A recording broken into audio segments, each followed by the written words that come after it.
आजगर गीता। आजगर गीता में एक विरक्त अवधूत द्वारा राजा प्रहलाद को दिए गए उपदेशों का वर्णन है। यह प्रकरण महाभारत के शांति पर्व में भीष्म द्वारा युधिष्ठिर को दिए गए उपदेशों के मध्य आया है। यह गीता न केवल विरक्त सन्यासियों के लिए उपयोगी है, अपितु उन वृद्ध जनों के लिए भी विशेष उपयोगी है जो प्रायः अपने सभी पारिवारिक दायित्वों को पूर्ण कर चुके हैं तथा शेष जीवन सुख शांति से बिताना चाहते हैं।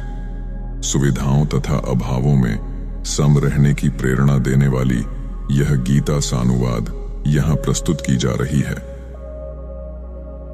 राजा युधिष्ठिर ने पूछा, पितामह, आप सदाचार के स्वरूप को जानने वाले हैं, कृपया यह बताइए, किस तरह के आचार को अपनाकर मनुष्य शोक रहित हो इस पृथ्वी पर विचरण कर सकता है और इस जगत में कौन सा कर्म करके वह उत्तम गति पा सकता है। भीष्म जी कहते हैं, राजन, इस विषय में भी प्रहलाद तथा अजगर वृत्ति से रहने वाले एक मुनि के संवाद रूप प्राचीन इतिहास का दृष्टांत दिया जाता है।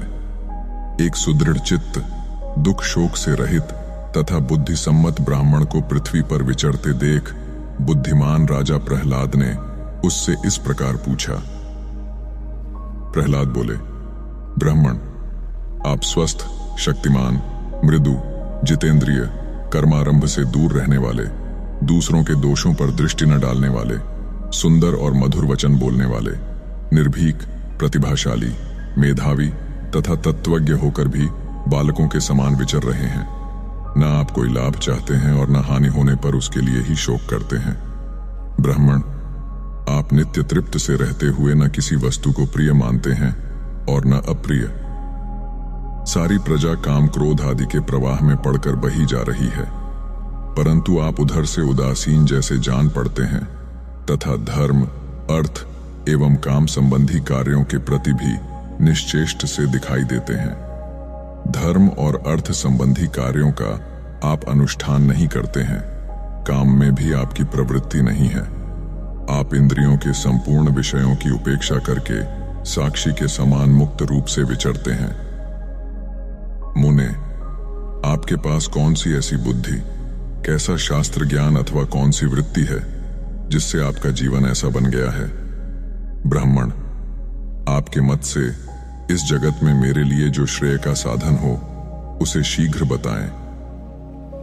भीष्म जी कहते हैं, राजन, प्रहलाद के इस प्रकार पूछने पर लोक धर्म के विधान को जानने वाले उन मेधावी मुनि ने उनसे मधुर एवं सार्थक वाणी में इस प्रकार कहा।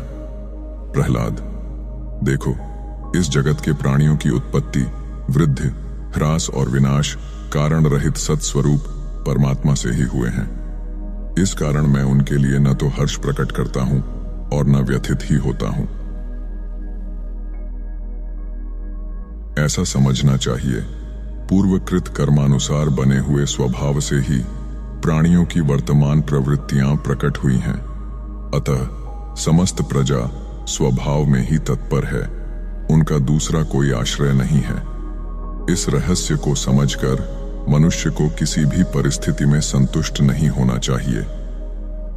प्रहलाद, देखो, जितने संयोग हैं उनका पर्यवसान वियोग में ही होता है और जितने संचय हैं उनकी समाप्ति विनाश में ही होती है।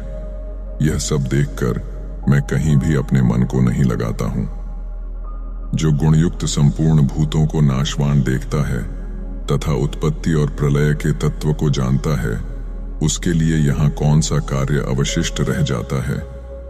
महासागर के जल में पैदा होने वाले विशाल शरीर वाले तिमी आदि मत्स्यों तथा छोटे छोटे कीड़ों का भी मैं बारी बारी से विनाश होता देखता हूं। असुरराज, पृथ्वी पर भी जितने स्थावर जंगम प्राणी हैं उन सब की मृत्यु मुझे स्पष्ट दिखाई दे रही है। दानव श्रेष्ठ, आकाश में विचरने वाले बलवान पक्षियों के समक्ष भी यथा समय मृत्यु आ पहुंचती है। आकाश में जो छोटे बड़े ज्योतिर्मय नक्षत्र विचर रहे हैं उन्हें भी मैं यथा समय नीचे गिरते देखता हूं। इस प्रकार सारे प्राणियों को मैं मृत्यु के पाश में बद्ध देखता हूं। इसलिए तत्व को जानकर कृतकृत्य हो सबके प्रति समान भाव रखता हुआ सुख से सोता हूं। यदि दैव इच्छा से अकस्मात अधिक भोजन प्राप्त हो जाए तो मैं बहुत खा लेता हूँ। ग्रास मात्र मिले तो उसी में संतुष्ट रहता हूँ, और न मिला तो बहुत दिनों तक बिना खाए पिए भी सो रहता हूँ। फिर कितने ही लोग आकर मुझे अनेक गुणों से संपन्न बहुत सा अन्न खिला देते हैं। पुनः कभी बहुत थोड़ा, कभी थोड़े से भी थोड़ा भोजन मिलता है, और कभी वह भी नहीं मिलता। कभी चावल की कनी खाता हूँ, कभी तिल की खली ही खाकर रह जाता हूँ, और कभी अगहनी के चावल का भात भर पेट खाता हूँ।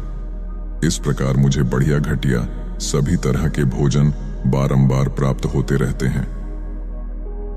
कभी पलंग पर सोता हूँ, कभी पृथ्वी पर ही पड़ा रहता हूँ, और कभी कभी मुझे महल के भीतर बिछी हुई बहुमूल्य शैया भी उपलब्ध हो जाती है। मैं कभी तो चिथड़े अथवा वलकल पहनकर रहता हूँ, कभी सन के, कभी रेशम के और कभी मृग चर्म के वस्त्र धारण करता हूँ, तथा किसी एक काल में बहुत से बहुमूल्य वस्त्रों को भी पहन लेता हूँ। यदि दैववश मुझे कोई धर्मानुकूल भोग्य पदार्थ प्राप्त हो जाए तो मैं उससे द्वेष नहीं करता हूँ, और प्राप्त न होने पर किसी दुर्लभ भोग की भी कभी इच्छा नहीं करता।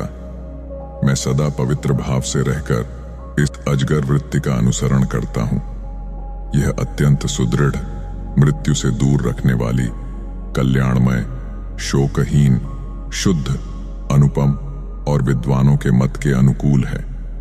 मूर्ख मनुष्य न तो इसे मानते हैं और न इसका सेवन ही करते हैं। मेरी बुद्धि अविचल है, मैं अपने धर्म से च्युत नहीं हुआ हूं। मेरा सांसारिक व्यवहार परिमित हो गया है। मुझे उत्तम और अधम का ज्ञान है। मेरे हृदय से भय, राग, द्वेष, लोभ और मोह दूर हो गए हैं, तथा पवित्र भाव से रहकर इस अजगरोचित व्रत का आचरण करता हूँ। यह अजगर संबंधी व्रत मेरे हृदय को सुख देने वाला है। इसमें भक्ष्य, भोज्य, पेय और फल आदि के मिलने की कोई नियत व्यवस्था नहीं रहती।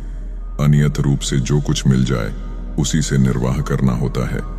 इस व्रत में प्रारब्ध के परिणाम के अनुसार देश और काल का विभाग नियत है। विषय लोलुप नीच पुरुष इसका सेवन नहीं करते। मैं पवित्र भाव से इसी व्रत का आचरण करता हूं। जो यह मिले वह मिले, इस प्रकार तृष्णा से दबे रहते हैं और धन न मिलने के कारण निरंतर विषाद करते हैं। ऐसे लोगों की दशा अच्छी तरह देखकर तात्विक बुद्धि से संपन्न हुआ मैं पवित्र भाव से इस आजगर व्रत का आचरण करता हूं। मैं बारंबार देखता हूं कि श्रेष्ठ मनुष्य भी धन के लिए दीन भाव से नीच पुरुष का आश्रय लेते हैं। यह देखकर मेरी रुचि प्रशांत हो गई है। अतः मैं अपने स्वरूप को प्राप्त और सर्वथा शांत हो गया हूं और पवित्र भाव से इस आजगर व्रत का आचरण करता हूं। सुख दुख, लाभ हानि, अनुकूल और प्रतिकूल तथा जीवन और मरण, ये सब दैव के अधीन है। इस प्रकार यथार्थ रूप से जानकर मैं शुद्ध भाव से इस आजगर व्रत का आचरण करता हूं। मेरे भय, राग, मोह और अभिमान नष्ट हो गए हैं। मैं धृति, मति और बुद्धि से संपन्न एवं पूर्णतया शांत हूं और प्रारब्धवश स्वतः अपने समीप आई हुई वस्तु का ही उपभोग करने वालों को देखकर मैं पवित्र भाव से इस आजगर व्रत का आचरण करता हूं। मेरे सोने बैठने का कोई नियत स्थान नहीं है। मैं स्वभावतः दम, नियम, व्रत, सत्य और शौचाचार से संपन्न हूं। मेरे कर्म फल संचय का नाश हो चुका है। मैं प्रसन्नता पूर्वक पवित्र भाव से इस आजगर व्रत का आचरण करता हूं। जिनका परिणाम दुख है, उन इच्छा के विषयभूत समस्त पदार्थों से जो विरक्त हो चुका है, ऐसे आत्मनिष्ठ महापुरुष को देखकर मुझे ज्ञान प्राप्त हो गया है। अतः मैं तृष्णा से व्याकुल असंयत मन को वश में करने के लिए पवित्र भाव से इस आजगर व्रत का आचरण करता हूं। मन, वाणी और बुद्धि की उपेक्षा करके इनको प्रिय लगने वाले विषय सुखों की दुर्लभता तथा अनित्यता, इन दोनों को देखने वाले की भांति मैं पवित्र भाव से इस आजगर व्रत का आचरण करता हूं। अपनी कीर्ति का विस्तार करने वाले विद्वानों और बुद्धिमानों ने अपने और दूसरों के मत से गहन तर्क और वितर्क करके ऐसे करना चाहिए, ऐसे करना चाहिए इत्यादि कहकर इस व्रत की अनेक प्रकार से व्याख्या की है। मूर्ख लोग इस आजगर वृत्ति को सुनकर इसे पहाड़ की चोटी से गिरने की भांति भयंकर समझते हैं, परंतु उनकी वह मान्यता भिन्न है। मैं इस अजगर वृत्ति को अज्ञान का नाशक और समस्त दोषों से रहित मानता हूं। अतः दोष और तृष्णा का त्याग करके मनुष्यों में विचरता हूं। भीष्म जी कहते हैं, राजन, जो महापुरुष राग, भय, लोभ, मोह और क्रोध को त्याग कर इस आजगर व्रत का पालन करता है, वह इस लोक में सानंद विचरण करता है। आजगर गीता समाप्त। ओम शांति विश्वम।